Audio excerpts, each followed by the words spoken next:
Hello, everyone. So by now, most people know that we have purchased Seesaw for schools as a district for pre-K through second grade. All of our CSA students, pre-K through 8, and all of our LEAP students, pre-K through 8. So we have well over 4,000 licenses. So the beauty is that Seesaw works with Clever, and so Clever can roster those over 4,000 kids for us. And so basically, what happens is every night Clever syncs with X2, and what they do is that they pick up. We wrote a rule that said, "Hey, we'd like you to pick up every night elementary reading classes," because what happens is that every elementary school student has a reading class regardless of whether they're in a separate program or not. And so it picks up the reading class, and with the reading class, it picks up the teacher, and it also picks up all the students. And most importantly, it picks up the student ID, the LACID. And so it does that every night. So if you are a general ed homeroom teacher or the CSA teacher who is the teacher of record for the student and you teach them reading, every morning you wake up and you have a class called reading, which you might have renamed. And it's constantly updated with new kids, and old kids are taken off the list.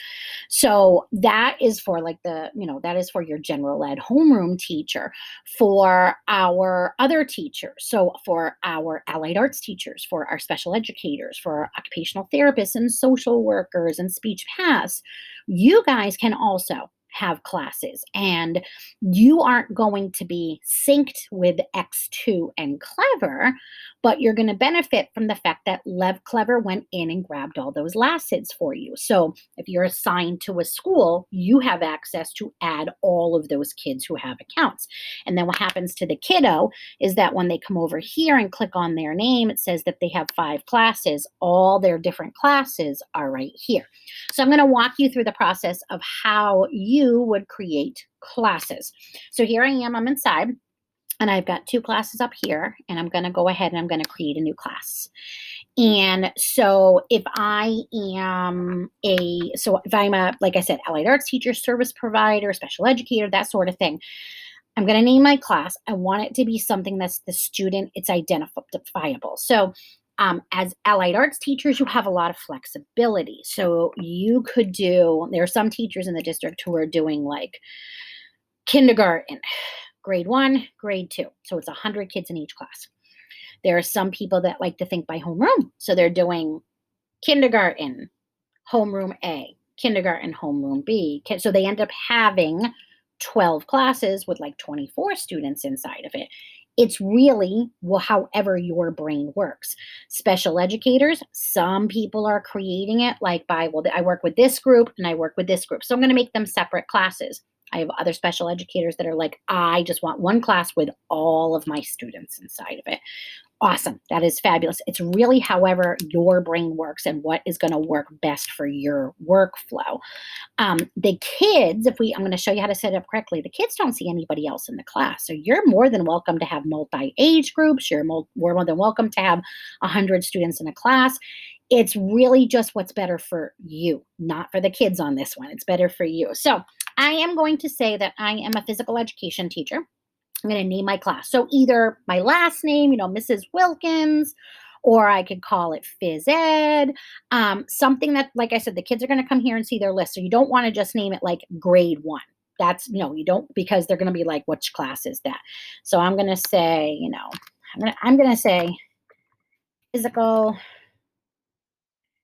education, grade 1. So I'm going to put 100 kids in this class.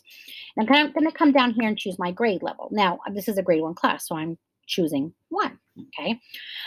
What if you're teaching a multi-age class? It doesn't matter which grade you choose.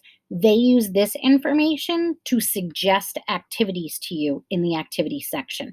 So if you're teaching, if you're a LEAP teacher and you're teaching 1, 2, and 3, I would probably click on 1 and it just suggests first grade activities to you, but you can search however you need to.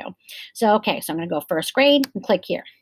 And so it's going to literally just create my class. Boom, I've created a class.